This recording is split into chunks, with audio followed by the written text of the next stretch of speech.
laawol kisal ko laawol peewal e ɓantal. Bismillahi rahmani rahim. Alhamdulillahi rabbil alamin. Wa salli allahumma wa sallim wa barik ala nabiyyina Muhammad wa ala alihi wa ashabihi wa ala atba'ihi bi ihsanin ila yawmiddin. Wa ba'd. Assalamu alaykum wa rahmatullahi wa barakatuh. Bawo en yetti Allah subhanahu wa ta'ala en jarnimo en du'ani kenelaɗo alayhi salatu wassalamu kamɓe e kala gomɗinɗo jiyaɗo yimɓe nder suudu maɓɓe e dendanigal sahabaɓe maɓɓe ɓen e kala neɗɗo artuɗo ñentini oɗo sunna maɓɓe ha ñalande dargal. ɓawo ɗum mi salmini on salminago islam. hara yeeso ɗum mi torki Allahu tabaraka wa ta'ala yo o arsiku en ko wiyete kon al ikhlas e ko wiyete kon at tawfiq. ɗum woni laɓɓinangol mo kanko Allahu tabaraka wa ta'ala e hawrondirgol e sawaba e hawrondirgol e peewal makko ngal kanko Allahu jalla wa ala. hara hiɗen jokkito yewtere meɗen nden e ruttugol ɓangina majjereji kañumma e penale e ngayguji oɗo neɗɗo shi'ajo rafidayankejo soɓuɗo wiyeteɗo Mamadou Boye Diallo. hara hiɗen andintina unwani yewtere meɗen nden ko tathiru lisanil muta'assib ar-rafidiyyi wa ghaslu qalbihi al-jahil al-muzlim al-haqid al-hasidi Mamadou Boye Diallo. ɗum woni bi ma'na laɓɓingol ɗengal oɗo neɗɗo mo tawata ko neɗɗo dambiɗo e ko wiyete shi'ayagal e majjere. laɓɓingol ɗengal makko ngal tawata ko tunungal soɓungal kanko oɗo rafidayankejo e lootugol ndeɗo ɓernde makko nde tawata ko heewde tew majjere, nde heewi tew ko wiyete niɓe, nde heewi tew ko wiyete koto e konnagu, wonande ɓurɓe ɗuɗude e sonnaɓe nelaɗon alayhi salatu wassalam e ɓurɓe ɗuɗude e sahabaɓe nelaɗon alayhi salatu wassalam e ɓeɗo yimɓe ɓe tata ko ñentimɓe oɗo sunna nelaɗo alayhi salatu wassalam. ɗum woni inde makko nden kanko shi'ajo on ko Mamadou Boye Diallo. no gasa kamɓe shi'a ar-rawafida ɓe wengoyo e riwaya go'o mo tawata kaka nelaɗon alayhi salatu wassalamu ɓe maki ɗon wa yakunu khalifati min ba'di, ayi o laato lontotoɗo lan on ɓaawo an. ɓe wiya en wonde oɗo ko riwaya mo tawata ko riwaya huɓituɗo mofte nelaɗon alayhi salatu wassalamu fuu. goo ka jabagol ɓe taw ko riwaya mo tawata sanad makko on en holli wonde ko sanad mo tawata o sellali, ko sanad mo tabitali, ko waɗi noon no jeeya e min rijali as-sanad neɗɗo mo tawata ko neɗɗo lowɗo, neɗɗo ñolɗo, neɗɗo mo tawata ko fenowo mo karmokoɓe hadisa ɓen holli wonde hadisaje makko jaɓatake e yi'i ɗum woni oɗo neɗɗo mo tawata ko Abdul Ghaffar bunil Qasim. ko wana noon sen ɗetti mattuno hadisa on e hoore muɗum ɓe wi en ko amma wi en ɓe honɗum ɗi riwayaji ɗiɗi ɗi jantiɗen nanen ɗinɗon koɗi honɗum koɗi e bi ma'ana khassa. idan si tawi hawri riwaya ari walla dalil ari mo tawata on ɗon ko am, tawi goɗɗo go ari tawi on ɗon ko o khas, karmo koɓɓen ɓe maaki wonde al-mukhassisu yuqaddamu ala al-mu'ammim. bi ma'ana hadise mo tawata walla dalil mo tawata ko o hertinɗo on ɗon ko ardinteɗo e dow on mo tawata ko o huɓintinɗo. ko waɗi huɓintinɗo on ɗon ko hertinɗo on woni ko firata ko honɗum woni ko fandaka huɓintinɗo. joni sen detti huɓintinɗo wa yakunu khalifati min ba'di, o laato lontotoɗo lam ɓaawo an e homɓe ɓe jantaki ko e homɓe woni ko o lontotoɗo. joni noon ko homɗum hollata en ko homɓe ɓe faani ko ɗiɗa riwayaji ɗiɗi ɗi jantiɗen nanen ɗi tawata ko ɗi imam Ahmad ibn Hanbalin ɓe filli ka musnad maɓɓe ɓe maaki kamɓe nelaɗon alayhi salatu wassalam wa yakunu khalifati fi ahli, o laato lontotoɗo lanka yimɓe an, mana muɗum ono yimɓe an ɓe tawata ko on ɓadodiraɓe an ɓen ka enna. riwaya ɗin mo on ɓe maki wa yakunu khalifati fikum, o laato lontotoɗo lan e moɗon onon banu Hashim, onon banu Abdul Muttalib. idan ɗum ɗo ko hunde nde tawata ko fi ɓeyditangol mo kanko Monsieur Boye ko wiyete ko gandal ka sengo hadis, ko annon ko pellet mi sikkitaki hoore makko nden ko niɓɓitude haqqille makko ɗen ko faaɗuɗe moƴƴa. Naam. haray Monsieur Boye ɗum ɗo ko landal ngal tawata min miɗo landi on fi maggal, miɗo faala heɓude jaababuye kañum ngal ɗon landal. ɓeɗo hay goto e maɓɓe wolali tawile yimɓe boy no wonno ɗo. Abbas ibn Abdul Muttalib no jiyano e ɓen noddanoɓe ɗo. abbas wurunole wuridi e umar ibn al-khattab radiyallahu anhu kono abbas wawlano dun ka zaman abi bakrin be ma kano dun ka zaman umar ibn al-khattab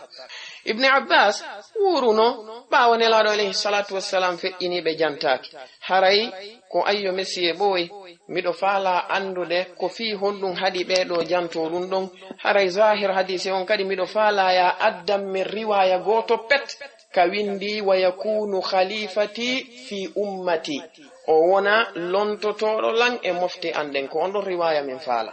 menen mi yi'i wa yakunu khalifati fi ahli wa yakunu khalifati fikum kono mi yi'ali wa yakunu khalifati fi ummati haray meden fala humpitade on ɗon riwaya ko ayo mesiye ɓoyi na ko o yewti ɗon o wi'i wondema fewndo ko nelaɗoyi ferata ko ɗum woni ɓay woni heferɓe ɓen tumbodiri fi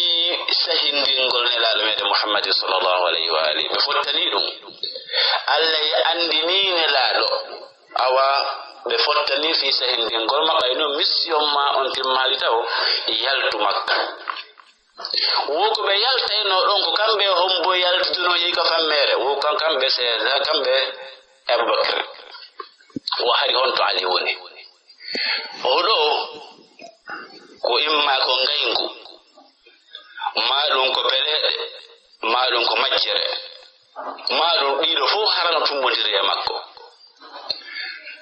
landotoɗo ko honto ali wonno fewno ko neɗɗo yaadi aboubacry ka fammere allahu akbar ɓay allah wahoyni e nelaɗo mi yiyatomo awa fi yaltugol nelaɗo hino jogino honɗum kalifuji ɗi ɓe halfina immorde goɗɗum hayya heferɓe faalaɓe haɓude ɓen ɓayino hooliɓe koɓe sadiqul amin koɓe holniɓe hiɓe jogiɗo jawle makka o adda halfina nelaɗo ɓay siya defaɗa o a hettay joni noon allah yamiriɓe yaltugol joni noon ɗin kalifuji e demɓe nguure nelaɗo wono seyda fatimatu zahra nena ko fati nokke ko honbo woni neɗɗo yaltowo ka muɗum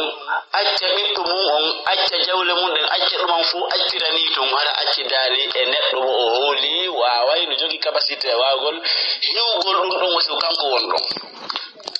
nelaɗo noddi seydna aliya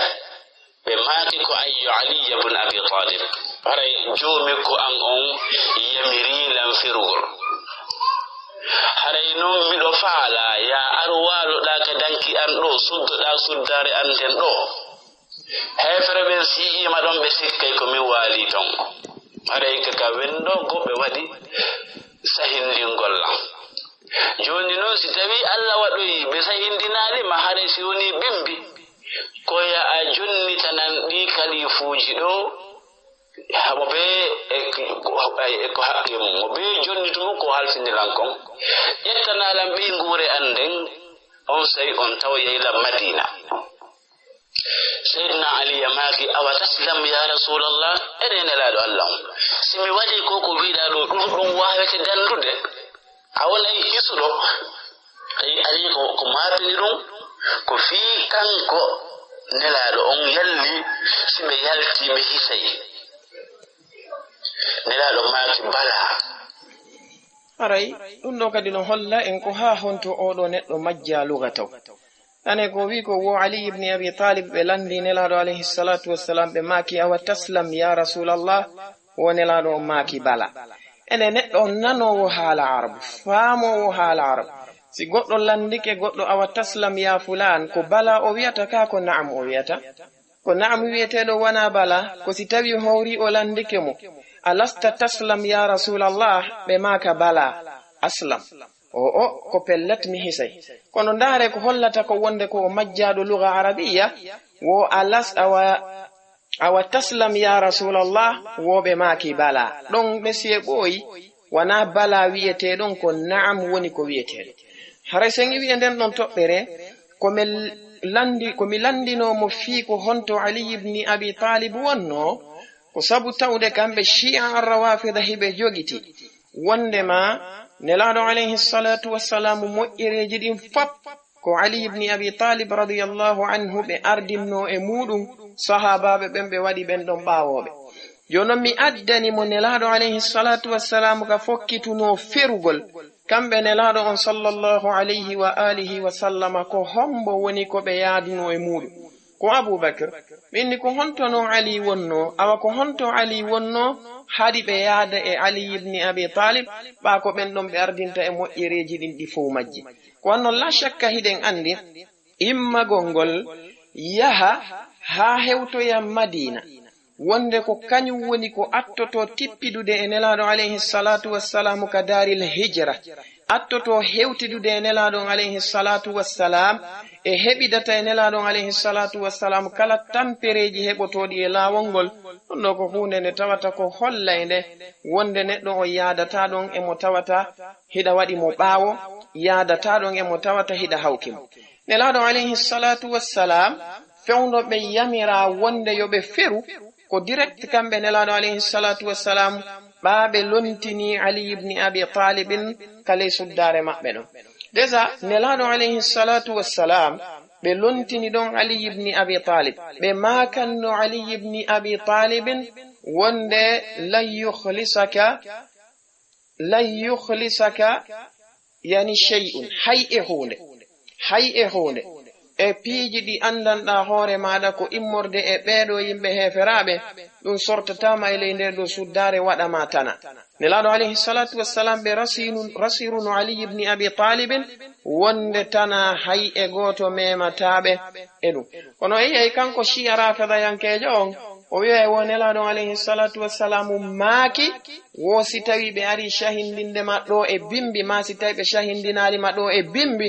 jonnanalamɓe ɗum ɗo. ɗum ɗo ko fenade nelaɗo makanano Ali ibn Abi Talibin siɓe shahindinali maɗɗo e bimbi,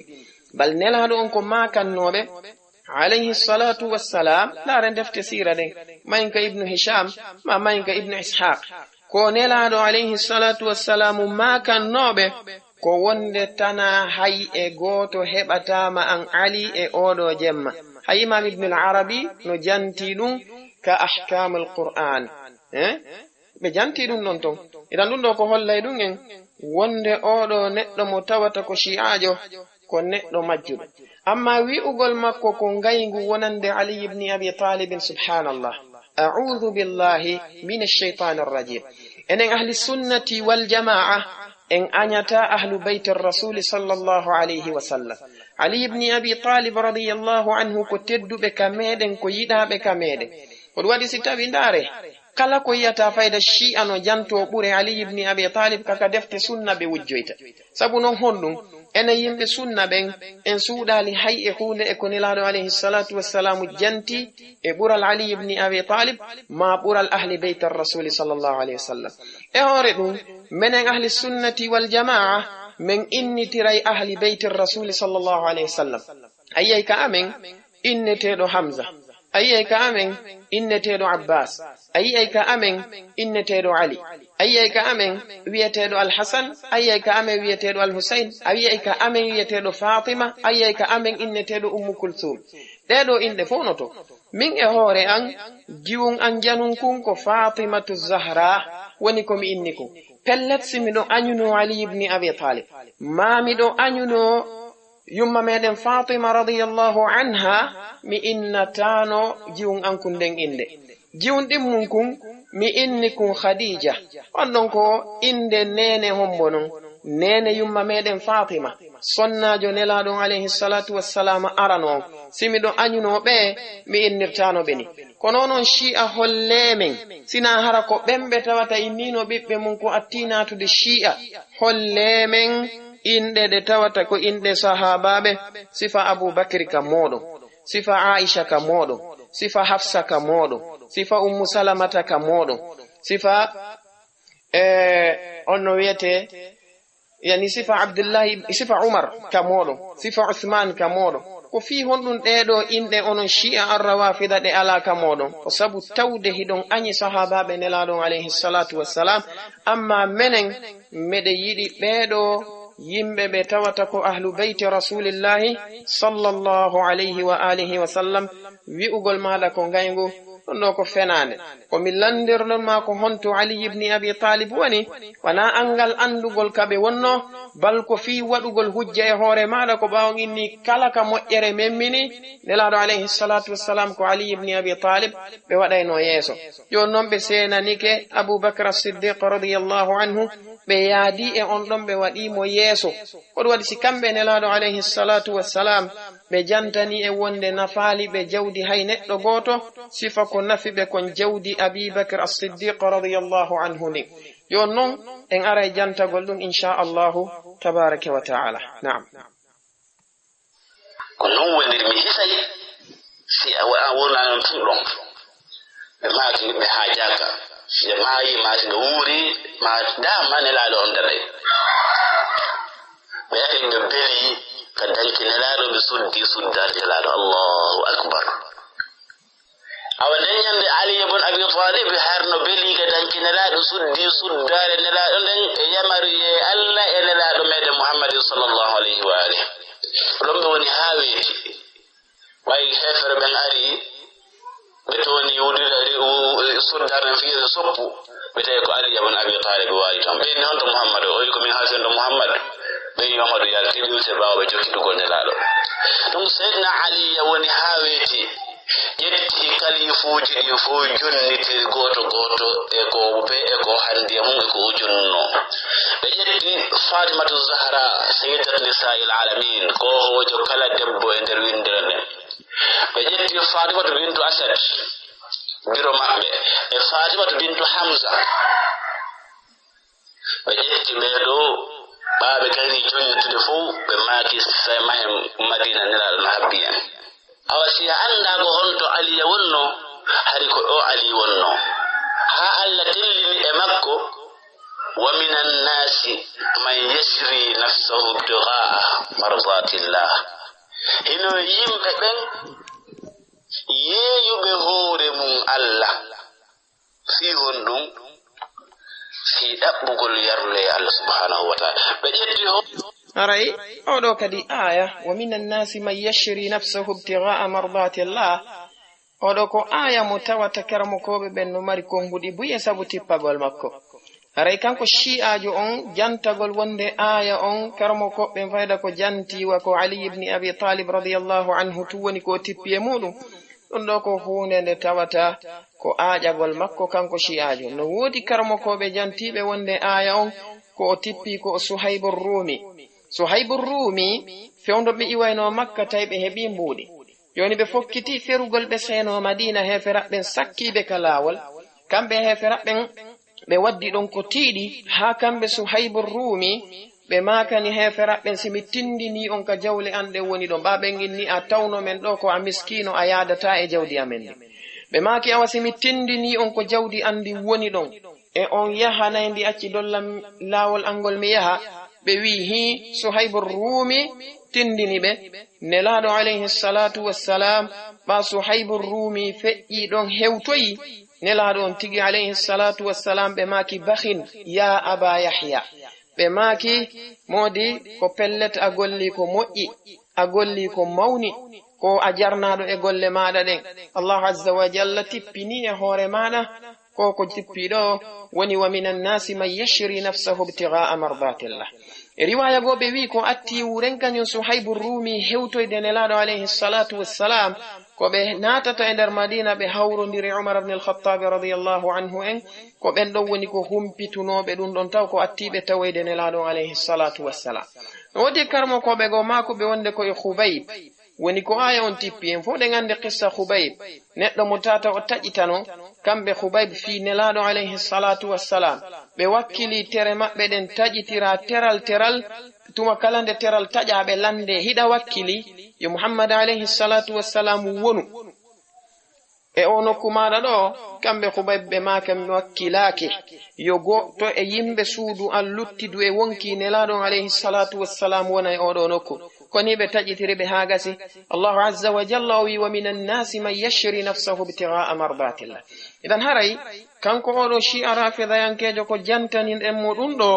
e ko jantaniɗen jama on ɗum ko sabu bonki maɓɓe kin ɓe daroto ɓe ara e ayaje ɗe tawata sabab nuzul majje no janta ko ɗuuɗi si ɓe yi ton fi ali ibni abi talib ɓe janto ɗum ɗon tun ko luttiɗa kon ɓe wujja ɗum ɗon ɓe mara ɓe ronka jantade ɗum ɗon fi awa si ɓe yewti awamu o yo ɓen ɗon sikku awa tigi tigi ɗum tippaki sina e ali ibni abi talibin ma karamo koɓɓen fuu no fotti wonde koye ali ibni abi talib tun woni ko aya on o tippi haray ko sabu ɗum ɗo ɓanginanden ɗum ɗo si o anda yo andu si tawi mo andi yo accu ko wiyete ko bonki o ɓanginana jama o wonde on aya karamo koɓɓen no yewti ko tiiɗi e makko e fiyake ko hombo woni ko aya on tippi e muɗum nam hoore jonni Allah tawi ko honɗum ɓe faala ko honɗum woni primo ko honɗum woni coggungo Allah jonta ɓen ko yarle makko on ko on aya jippino e Ali ibn Abi Talib ɓawi woni kam daɗɗinelaɗo yahen noon e fii ko faalaɗa wolde kon nehaɗo seenude e Aboubacry ko fammere yirte simore bay tawbati nden janggonde moƴƴi janngollugal haray jama julɓe on nani taw o matini haray monsieur ɓooyi matinande maɓɓe nden ɗo ko par ce que himo arde e penale molanade ɗe tawata ko janɗuɗe o tawi ko be o ŋaña dande makko nden tawo si o doƴƴaden ɗon haray heɗemo moƴƴa العربية في كلا أو فيكم من الشيء أو على فهم اللغة العربية الله دالي ستوي ولا لنلالو وإلا تنصروا ستوي أنم بيوم بمدينة دو أنم بصحابة تمدر بدو ستوي ولا لنلالو محمد صلى الله عليه وآله فقد نصره Allah haray monsieur boy oɗo aya ko wana jantorɗe non nane wana faqadi ko faqad nasarahu Allah na faqadi ɗon kasra ala ɗon nani haray yeltito e moƴƴa ɓe janna on harakatul huruf pellet Allah wallino ni laɗo meɗen Muhammad sallallahu alaihi wa alihi Allah dali ɗon ko honto non Allah walline laɗo iz akhrajahu alladhina kafaru hondetuma fewndo ko heferɓe ɓe yaltiniɓe Makka o ballal Allah molanangal sofinelaɗo hay tawe o warete Makka ɓa tawi Abu Talib fatike nene Khadija fatike arabuɓe ma heferɓe tummodiri ɓe wi'i joni noon goɗo si yehi wari Muhammadu bani Hashim en dartotoɓe immoto vengeance haray gori meɗi Makka ɗin fuu yo tummodiro ɓe itta goto ɓe tummodiri ɓe heɓe gori jeenayi gorol kala itte goto ko ɓen imminano waɗa gonnelaɗo hay si bani Hashim immike ko bani Hashim fof ko warteɓe ɓe wawata yettana gonnelaɗo donc programme o fop donc ko sinano intervention sinano ballal Allah yankowal andinaygal nelaɗo ko eɓɓa alade wa yamkuruna wa yamkurullah wallahu khairul makirin heɓe eɓɓi Allah kan no eɓɓi ko Allah waɗi moƴƴo eɓɓo on ko ngal ballal ari inni Muhammadu ɓe eɓɓirine yaltirni Allah daali ɗo ay goto e mon wawata no sowudemo donc sowi moɗon ko Allah subhanahu wa ta'ala e honto kadi idh huma fil ghar ko honto kadi ballal Allah ngal waɗi kadi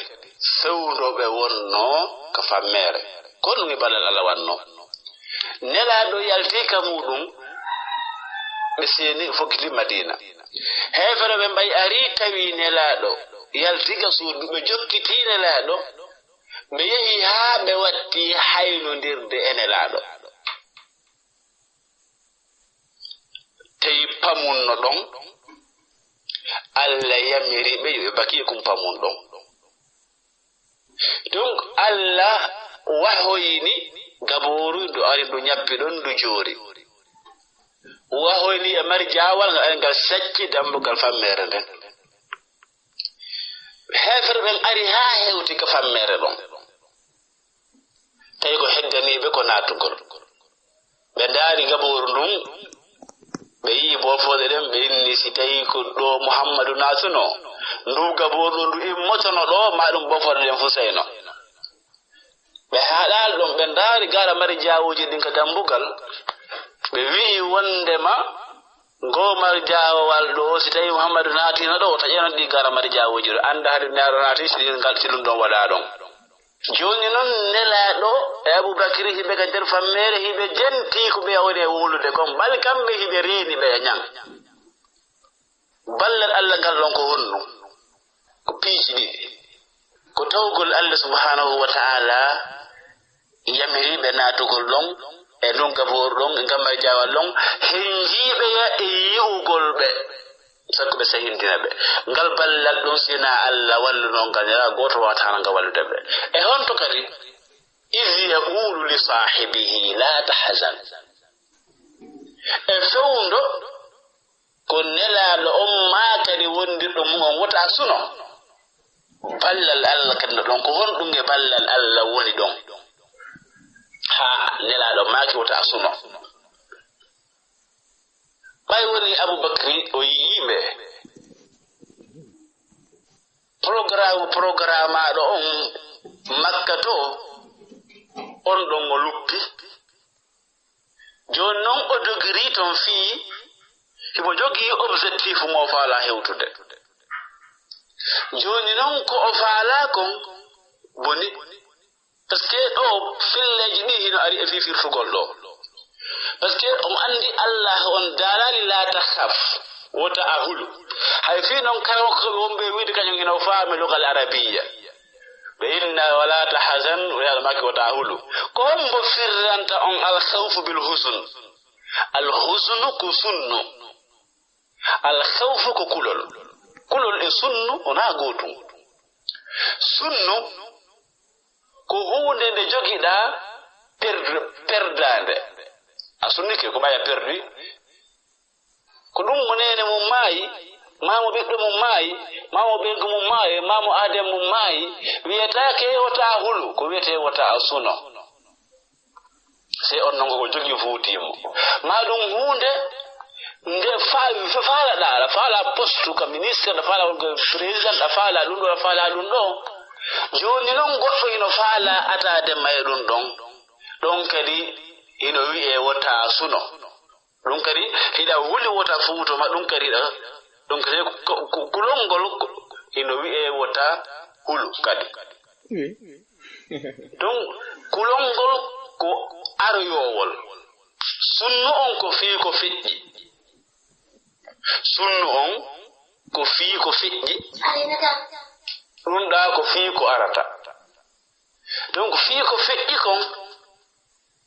ko perdi kon ɗum ko sunno ko ɗum si karamo ko hoɓɓe goo hino yaari wonde kuu fii sahindingol nelaɗo aboubacry no jeyanno e programme e andu e programme o ɓay noon toon luppi ɓe yaɗo yalti ɓe ari ka gabouru ndun ɗa ɗum ɗon sacci ndu yiya ɓe wawaka yi'ede o faala wadde hito ko fammere ton woɓɓe inni walgo faalegol walgo hito ko fammere ɗon ko innugol hino huli hi faale wullugol nder ton fi innugol ami huli wuta ɓe ware milaɗini ɓe hinoni alniyaɗo makani mo nakulol de wonduɗa ko sunnu wonduɗa no siko laamu faaɓe faalama wadde a heɓay ko laamu faalaɗa kon ɓay ko addina faalaɗa a heɓay wota a suno wonali wota a huli ɗum ɓe andinmo si a wulli ɗo haɗa mbiɗo andi wona kulol wulluɗa ko fi andingol ɓe hefere ɓe kon ɗo wonde ko iɗen nder ɗo ɗum wona wonniri woni ɗum ɓeyde ko kulol o wonno e faala wullude ma ko wonɓe wiide ko sunnu fii ko fuutimo kon neɗo makkani mo wala tahzan wota a suno ay ɗum woni ko faalɗa ko nga heɓay wota a suno naafi nelaɗo wona ko hoore makko tare aaji ɗiɗi siko gootum wona ɗo wi'eede on sottirɗon yeeyɗo hoore mum allah fi ɗaɓɓugo yarde allah wona wiide wota la tahzan ɓen ko hunde woɗɗen no heɓindire ɓen na heɓindirteɓe donc ba non hari anda ko on to ali wonno ha nelaɗo yaltidi e ɓen ɗon awa mi andi ni makko ali wonno confiyejo nelaɗo ɓe ɓuri hoolade mo ɓe accitata e ɓiɗɗo maɓɓe on e ɓeygure maɓɓe nden e galle maɓɓe nden e ñam e kalifu ñaɓɓe ɗin ko ali wonno ko ɓe acci donc ali woni accirteɗo programme nelaɗo meɗen muhammadin sallllahu alayhi wa alihi wa sallam. Nam haray en nani kañum shi'ajo rafida yankejo on ko o aajiɗo ko ɗum ɗo woni ko mi jantanino on ka arande laawol wonde ko neɗɗo mo tawata ɓernde makko nden no heewi tewngaygu e koto e konnaagu wonande Abubakar as-Siddiq radiyallahu anhu. Haray nani ɗe fefindanɗe ɗe o fefindiɗo o wi'ugol makko wonde Abubakar as-Siddiq radiyallahu anhu kamɓe e hoore maɓɓe heɓe jeyano e complot fi warugol nelaɗo on sallallahu alayhi wa alihi wa sallam. Ɗimmitel muɗum kanko oɗo shi'a rafida yankejo e ɗeɗo penale makko molanade mawnuɗe o wi wonde Abubakar as-Siddiq radiyallahu anhu sunogoɓe wondunogon ko fiyake aduna ko fi lamagol maɓɓe ngo woli ko mapinnoɓe. Tammun ɗum o wi kamɓe Abubakrin hari ɓe falano wullude ɗon haa ɓe ya ɓe humpito kamɓe heferaɓe wonde nelaɗo alayhi salatu wassalamu no nder ton ɓe ara ɓe shahindina nelaɗo alayhi salatu wassalam. Haray ɗo oɗo shi'ajo taw ko neɗɗo mo tawata ko majjaɗo tariha ni neɗɗo mo tawata himo majja ko wiyete kon tariha. Haray hiɗe wi'amo fi famugol huɗo fergu nelaɗo alayhi salatu wassalam wondude Abubakar as-Siddiq radiyallahu anhu yo yiltito kasiratu al-imami ibni ishaqa rahimahullah. Imam ibn ishaq ɓe janti kasira maɓɓe fi ko yowodiri e fergu nelaɗo alayhi salatu wassalam wondude e Abubakar as-Siddiq radiyallahu anhu. Ɓe jantani en ko itta e Urwata ibn Zubair ɓen kadi itti e yumma meɗen Aishata radiyallahu anha ɓe maaki wonde nelaɗo on sallallahu alayhi wa alihi wa sallam ko nyande wo e nyande ko attiɓe ferude nyande wo e nyande ɓe senotono ka Abubakar as-Siddiq radiyallahu anhu ko imma ɓe seno bimbi walla ɓe seno nyalorma maɗum kikiɗe ko ɗum ɓe maaki wonde kana la yukhti'u rasulullahi sallallahu alayhi wa sallam an ya'tiya bayta Abi Bakrin ahada tarafay an-nahari imma bukratan wa imma ashiyatan.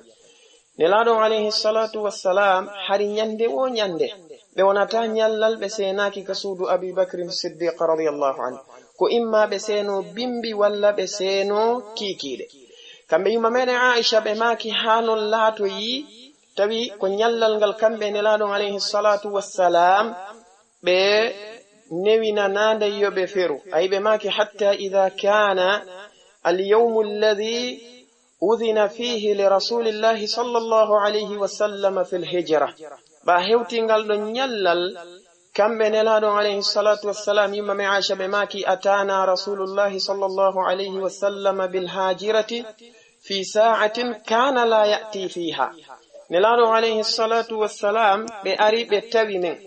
ɗum hawri terlen ka nange nge wuli ɗon e nyalormare ni ka hedde fana kamɓe nelaɗo alayhi salatu wassalam ɗum hawrodiri e sa'a mo tawata ɓe wowa men arde. Yumma Aisha ɓe maki falamma ra'ahu Abu Bakrin qala ma ja'a rasulullahi sallallahu alayhi wa sallam hadhihi sa'ata illa li amrin hadatha. Abubakar as-Siddiq radiyallahu anhu baɓe yi'i nelaɗo alayhi salatu wassalam ka maɓɓe on ɗo waktu ɓe maaki wonde nelaɗo alayhi salatu wassalamu ɓe senaki e oɗo waktu ka meɗen no si wana sabu tawi hunde waɗi ko ɗum ɗo woni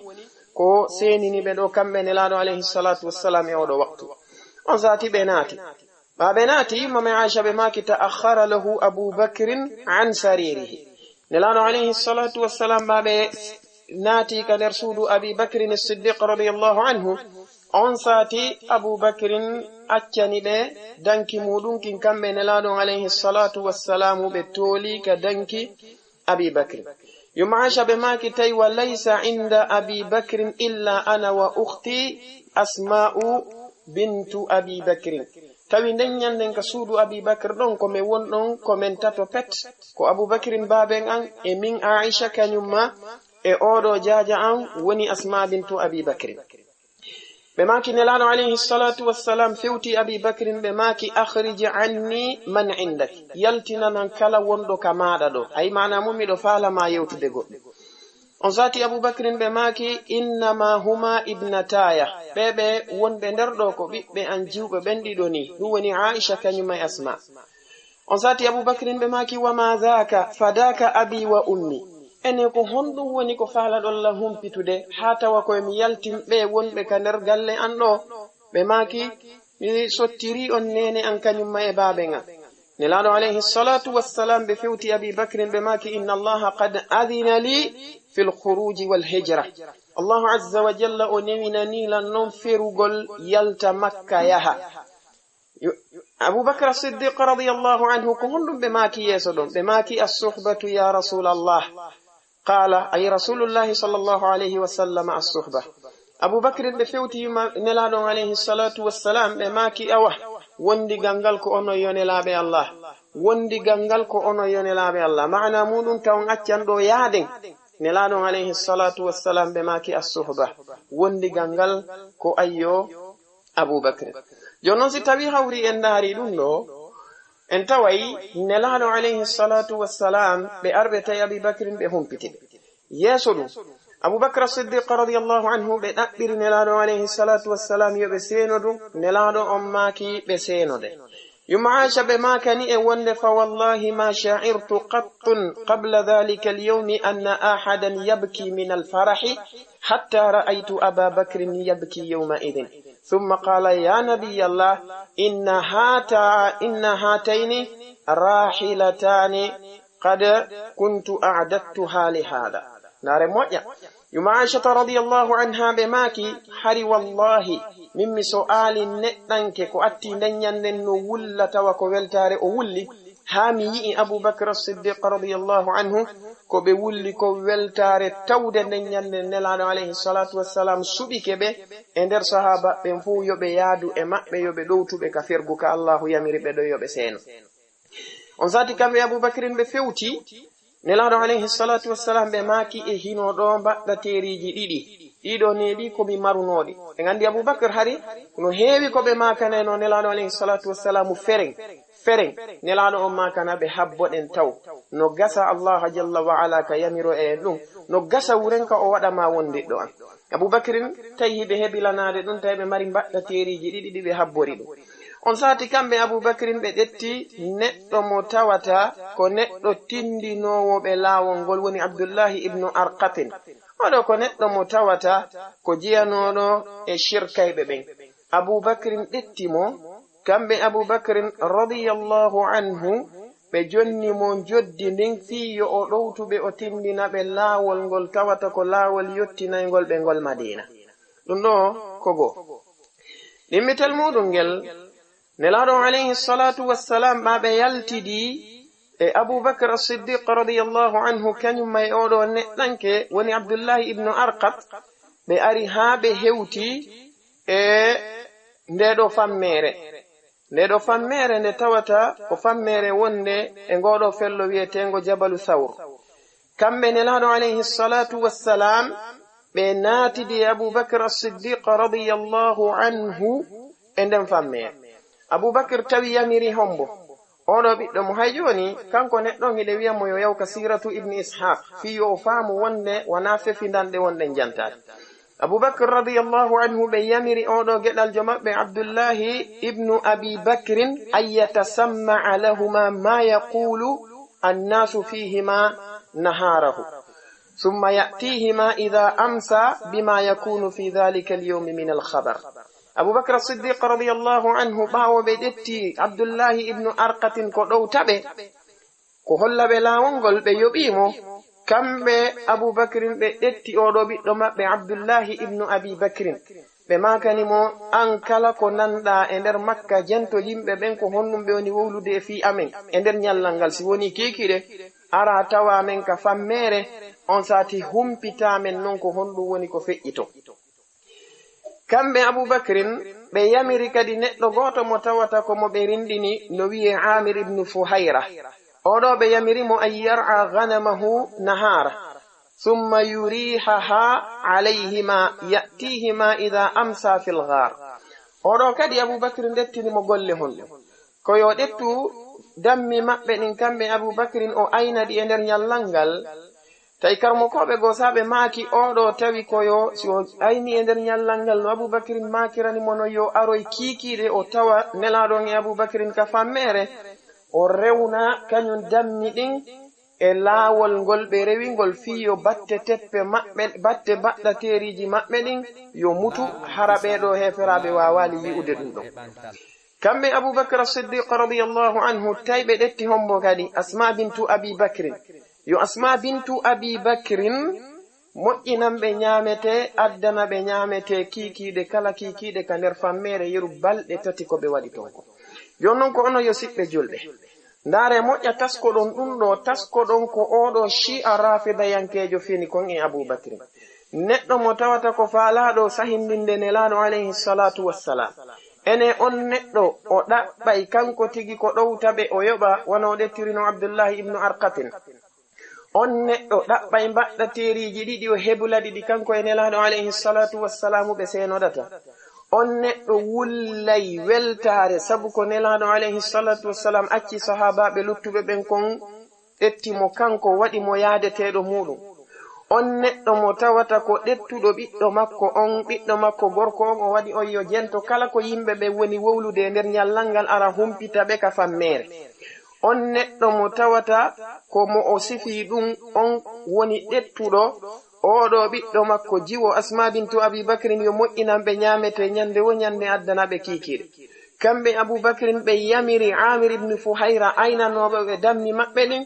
yo o rewnu dammi ɗin e hoore batteji maɓɓe ɗin fiwata ɓeɗo heferaɓe yi'uɓe ko ono yo jama julɓe taske ɗum ɗo moƴƴa taskoɗon oɗo shi'a rafidayankejo ko yewti si tawi aboubacrin no faala warde nelaɗo alayhi salatu wassalam e allahu tabaraka wa taala o yamiri nelaɗo on yoɓe yalto allahu jalla wa ala kanko ko o wolnali nelaɗo on wonde heyi ka wonɗa yaade ton on ko warowon manamo o imminali jibrilu innumo wata o yawton dey on kadi no jiya e warayɓe moɓe nelaɗo alayhi salatu wassalam fewti haɗo ɓe iwiɗon ɓe yaadi aboubacrin ha ka fammere ɓe waddiɗon balɗe tati ɓe wiɗon ɓe natoyi madina nelaɗon alayhi salatu wassalam ɓe makali e hadise hay e goto wonde jibrilu arila wi'ila wonde aboubacrin ko falanoɗo lawarde ndare fenade e ngaygu ko oɗo rafida yankejo jogani kon aboubacre as-siddiq radiyallahu anhu ko ɗum nanen o wi woko hombo yaltata ka muɗum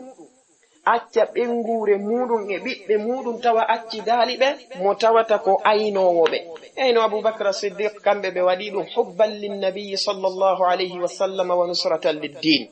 aboubacrin e yiyuma meɗe aicha ɓe maki ko men ɗiɗo pet wonno to min e jaaja am aboubacrin yalti acci ɓen ɗon ɗiɗo nder ton jiwɓe muɗum ɗiɗo ɗaɓɓali hay goto aynowo ko mapiniɓe koyo nelaɗo alayhi salatu wassalam yaltu e nder makka ɓe yettoyo madina tawa hiɓe hisi ɗum ɗo ko hollay ɗum oɗo shi'a rafidayankejo wondema ko pellet nelaɗo on sallllahu alayhi wa alihi wa sallam aboubacrin ko giɗo maɓɓe amma ko wari ɗo kon ka sengo wiwgol wala tahzan hiɗe wiyamo taw kanko shi'ajo on yo yiltito moƴƴa o eɓɓidira oɗon aya ko tippori ko jeeya ɗum e min fadaili abi bacrin as-siddiq radiyallahu anhu jangen aya on moƴƴa الله عز وجل أوي إذ هما في الغار إذ يقول لصاحبه لا تحزن إن الله معنا بونكي مكو كانكو مسيه بويكين تاو o jangi ha o wiyali inna allaha ma'ana azika ɗum ɗon tawakato mo andi si o jangi ɗum ɗon haray waɗɗike mo firangol en kono o tawi wi'ugol allahu wi'i himo wondi e nelaɗon e aboubacrin ɗum ɗon no teddi e ɗengal makko tunugal ngal kanko shi'ajo on o moɗi ɗum ɗon o sali jangude o hatti la tahzan yo non ɗo allahu azza wa jalla o wi la tahzan inna allaha ma'ana en nani cokko cakkare nde wowli ɗo nde onde o inna ko kulol nde onde o inna ko suno nde onde o inna no wona woniri woftu joni ɗo siko kulol enen en firanaymo siko suno en firanaymo ɓa kanko haqqille ɗen tawhiɗe sudda en hollaymo ko honɗum woni firo muɗum goo si tawi hawri en ɗettiri kasengo kulol ɗum non suuɗaki joni noon amma alhusn ko wiyete ko husn e hoore muɗum suno no mari noneji taw no wodi ko wiyete alhusn no wodi ko wiyete algham no wodi ko wiyete alhammu si innama alhuzn ka haala arab ko sunagol ko feƴƴi ko laawi mana feƴƴi si innama alghammu ko konko tawata ko fewndi neɗɗo on ko sunoto e hoore ko fewndi ko si tawi non hawri innama alhammu bilha'il kabir ɗum non ko fii ko aroyta ara mesiye ɓoyi ko teddungal ma ɗiɗo tati jonnon oɗo hasan o malla oɗo huzn si tawi hawri en ɗettimo o yaari sengo ko feƴƴi kon neɗɗo on jange moƴƴa ka suratu yusuf fewndo ɓeɗo baba gotoɓe annabi yusuf ɓe arnoɓe tawi annabi yaqub ɓe wi ya abana malaka la ta'manna ala yusufa wa inna lahu lanasihun arsilhu ma'ana gadan yarta' wa yal'ab wa inna lahu lahafidhun kono babe mabbe jaabibe inni la yahzununi an tadhhabu bihi wa akhafu an ya'kulahu adh-dhi'bu wa antum anhu ghafilun kanko allah jalla wa ala o jantani wonde annabi yaquba ba gedalbe mabbe ben ari dabbiri be yobe accube yaltida e yusuf be yaabe welnida e mabbe be fija annabi yusuf ma kanime inni la yahzununi an tadhhabu bihi haybe ya hali taw annabi yaquba be maki wonde min suninammi nde yaado ton e yusufu si o yeyi mi woni gata yo ala takko andun addanaylan suno tay wadali taw idan neɗɗo on himo wawi jantade fi suno ngo tawata ngo waɗali taw o gollitira oɗo husn si o yeyi tawi o ala takko an ɗo mi sunoto monsieur ɓoy si tawi hawri a famali ɗum ko goɗɗum gono immitel muɗum ngel allahu azza wa jalla ko wiɗo kon nelaɗon alayhi salatu wassalam ɓe makani abi bakrin la tahzan si en addiri ɗum fi ko feƴƴi eyno ɗo en jangi joni sira on ko abubakrin waɗi kon fuu fiyo nelaɗo alayhi salatu wassalam hisuɓe hewtoyam madina tawa heferaɓe memali abubakrin ɗetti mbaɗɗateriji muɗum ɗiɗi yoɓi neɗɗo mo tawata ko neɗɗo ɗo wowoɓe yamiri e ɓiɗɗo muɗum jiwo on yo addanɓe ñamete ñande wo ñande yamiri kadhalika ɓiɗɗo muɗum gorko on ñande wo yo ɗettanɓe habaruji makka o addana ɓe ka fammere ɗo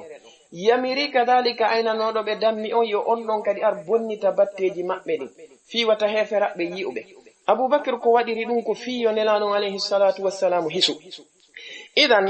ɓeɗo heferaɓe ari ha ɓe hewti ka fammere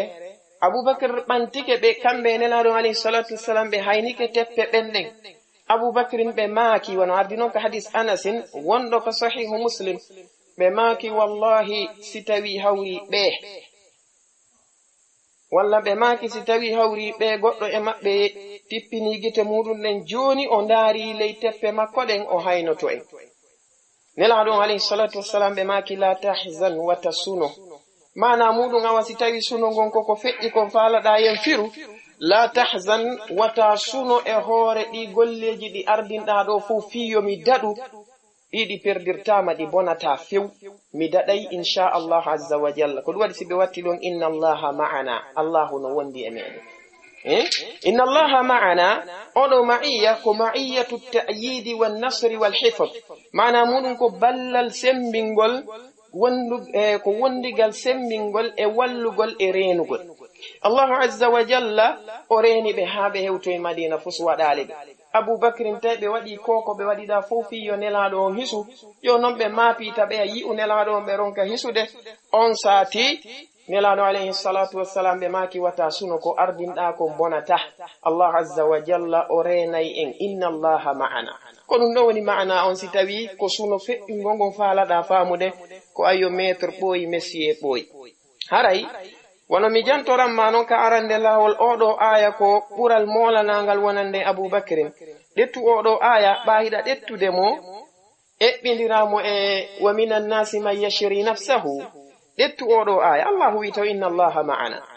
allahu no wondi e meɗen o wi nelaɗo on ko ɗum maaki inna allaha ma'ana allahu no wondi e meɗen min e ma an abubakrin joni noon sa ɗetti oɗo aya eɓɓidirimo e wondiɓe annabi musa ɓe fewndo ɓe yawno ha firawna en tawi hewtitike ɓe ko lutti wo joni koyeɓe arɓe tawaɓe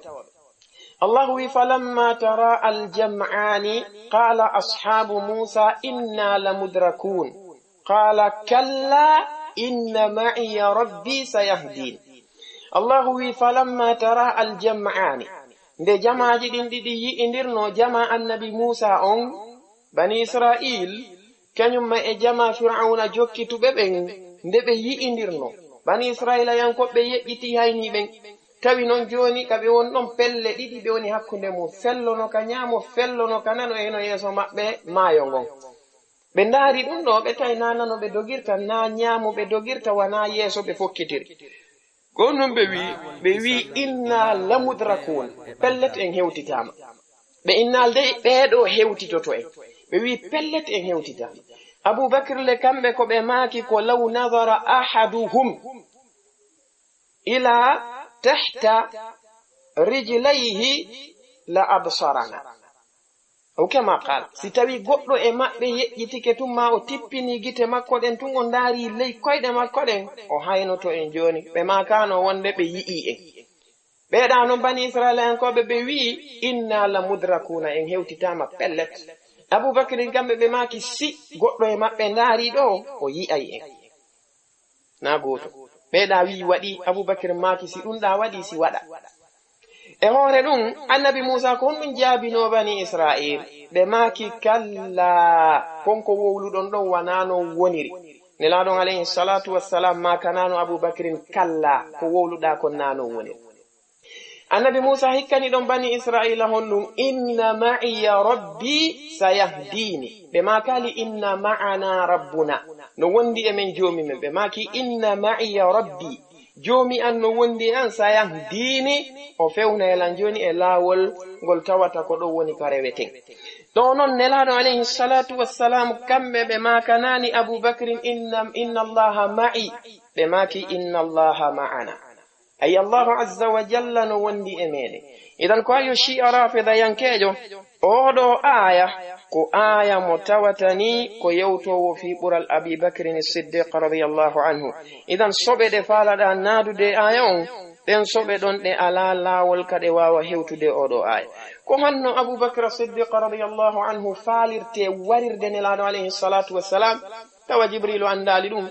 nelaɗo on andali ɗum sahaba ɓen hay goto andali ɗum an messier ɓooyi araɗo wiyame wonde an a andi ɗum et puis o wi'i wonde karamokoɓe gono wi'i ɗum kono jantanaki en ko karamokoɓe hamɓe ko ɗum woni fenade shi'a nde ɓe wiye karamokoɓe no wi'i ɗum ɓe innata ko karamokojo kaarijo ɓe wiyata kadi ko deftere kaarire si ɓe wi karamokojo kaarijo ɓe wi deftere kaarire ɓe jangantama nassu on hara ko arabiya ɓe jangantama nassu on hara ko arabiya ko sabu noon tawde honɗum ko penale ɗe ɓe fefindi ɓe takki e ɗin ɗon konhuɗi ɓe faala wallitirde ɗum fenade maɓɓen ko onno Abubakr faalirte warirede nelaɗo alayhi salatu wassalam oɗo Amr ibn al-As ara lando nelaɗo alayhi salatu wassalam wono ardi noon hadis on no selli hadis on no ka sahihul Bukhari Amr ibn al-As ɓe maaki wonde man ahabbu nnasi ilayka ya rasulallah ɓe maaki Aisha Amr ibn al-As ɓe landiti ɓe maaki min ar-rijal nelaɗo alayhi salatu wassalam ɓe maaki abuha ko honno nelaɗo on makirta ɓe ɓe ɓuri yidde ɓen fof ko Aisha si feƴƴi ɗon si ko ka worɓe ko baaɓen makko hara nelaɗo no andi Abubakr formaniɓe complot fiyoɓe wari ko honno nelaɗo alayhi salatu wassalam ɓe makirta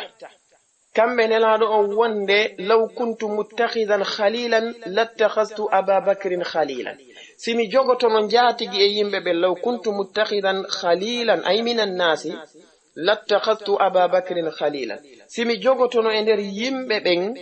jaatigijo ko Abubakr mi jogotono jaatigi ko honno kamɓe nelaɗo alayhi salatu wassalam ɓe ɗettirta Abubakr as-Siddiq radiyallahu anhu ɓe waɗa ɓen ɗon kamɓe Abubakrin as-Siddiq radiyallahu anhu yoɓen almo fewndo ɓe nawni tawa hiɓe andi ko ɓen ɗon woni ko faalanoɓe warde ɓen no formuno complot ko faaliraɓe warde haray an shi'ajo ɓernde maɗa nden ko ɓernde soɓude ɗengal maɗa ngal ko ɗengal tunungal haray jama julɓe o yi laaɓani on posɗo ko ha honto ɓeɗo jogitani ɓeɗo sahabaɓe nelaɗo on sallallahu alayhi wa alihi wa sallama ko wiyetego ngaygu oɗo sahabajo nelaɗo sallallahu alayhi wa alihi wa sallam ngal gollal ngal o wondi ɗo e nelaɗo alayhi salatu wassalam e muɗum ha nelaɗo maki la tahzan ɗum wona ayibe non wonande Abubakr as-Siddiq radiyallahu anhu wana ayyibe ko waɗi shi'a an rawafida no woodi hay e maɓɓe darotoɓe inna wonde aboubacry ko hulɗo reedu woko ɓaɓe huli reedu ko ɗum addi ha si nelaɗo on makani ɓe la tahzan tawi noon ɗon ɗo si tawi e yiltike en daari wano annabaɓe goo e hoore muɗum allahu jalla wa ala jantike e maɓɓe sifa ɗum ɗo annabaɓe e hoore muɗum allahu tabaraka wa taala jantike woɓɓe ɓen o janti tawi ko fi kulol ngol tigi o addi woɓɓe ɓen kanko allahu jalla wa ala o janti tawi ko fi honɗum o addi ko fi ngoɗo suno woni ko o addi ka hollugol ɓe wonde kamɓe shi'a an rawafida haray ɗum ɗo wana ayyiɓe wonande mo tawata ko ayyiɓe mo aboubacrin jogiti ko ɗum daren imam ibn al arabi ɓe maki wonde kamɓe imamiyankoɓɓen ay shi'a al imamiya ɓe darike ɓe wi'i wonde husnu abi bakrin fil ghari ko dalilun ala jahlihi wa naqsihi wa ba'fi qalbihi e ko nandi e sifaɗin piiji ɓe woli ko ɓe faala wolde jon noon kermokoɓe ɓen jaabiɓe honno ɓe wi wonde aboubacre siddiq radiallahu anhu suno maɓɓe ngon goɗoyta hay hunde e imanu maɓɓe enen déjà en jantike nanen ko fi honɗum ɓe sunani jon noon ndaren wona annabi ibrahima alayhi salatu wassalam allahu tabaraka wa taala o wi nde ɓeɗo malaikaɓe natunoɓe tawi annabi ibrahima nakirahum wa awjasa minhum khifatan qalu la takhaf annabi ibrahima fayti ɓe tawi ɓe andaɓen ɓen naati tun annabi ibrahima huli malaikaɓe inni wata hulu est ce que ngol kulol ɗon ko ngol holli wonde annabi ibrahima imanu maɓɓe on no jaasi annabi musa e hoore muɗum fewndo ɓe daroduno e ɓeɗo mbileɓe fir'auna ba mbileɓe fir'auna ɓen bugike ko ɓe bugi kon ha gasi allahu azza wa jalla o wi wa awjasa fi nafsihi khifatan musa qulna la takhaf annabi musa soyi e wonki muɗum kin kulol mi wi musa wata hulu est ce que ɗum no ɗuyti gombinal annabi musa ngal annabi luto e hoore muɗum allahu azza wa jalla o wi ɓa malaikaɓen ari humpiti annabi lutu ɓe halkay woni yimɓe maɓɓe ɓen annabi lutu huli ɓe suni malaikaɓe wi wala tahzan inna munajjuka wa ahlaka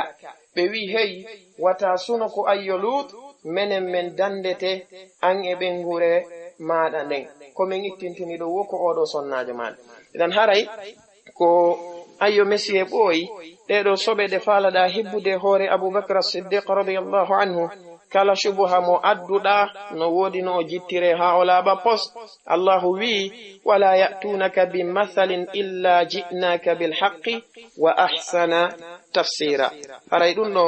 ko jannugol ma si tawi hawri a anda e ɓanginalngol yimɓe luttuɓe ɓen kadi si tawi le hawri hiɗa andi ko bonki e bandiyagal wonɗa e wadde naam haray en hattay ɗo inchallahu jalla wa ala fiwata yewtereji ɗin ɗuɗu moƴƴa en artay e yewtere makko hikkunde ɗon nden kadi ɗon kadi rutten ɗum ɗon waɗen taƴe fiwata yimɓe ɓen tampuka heɗagol ko waɗi si juuti panne jama on ɓe tampay haray ko faalaɗen koye yimɓe ɓen heɗo ɓe jentoro taskagol ɓe faama haray hada wa billahi tawfiq wa salli llahumma wa sallim wa barika ala nabiyina muhammad wa ala alihi wa ashabihi wa ala atba'ihi ajma'in assalamu alaikum wa rahmatullahi wa barakatuhu wa barakatuhu wa barakatuhu wa barakatuhu wa barakatuhu wa barakatuhu wa barakatuhu wa barakatuhu wa barakatuhu wa barakatuhu wa barakatuhu wa barakatuhu laawol kisal ko laawol peewal e ɓantal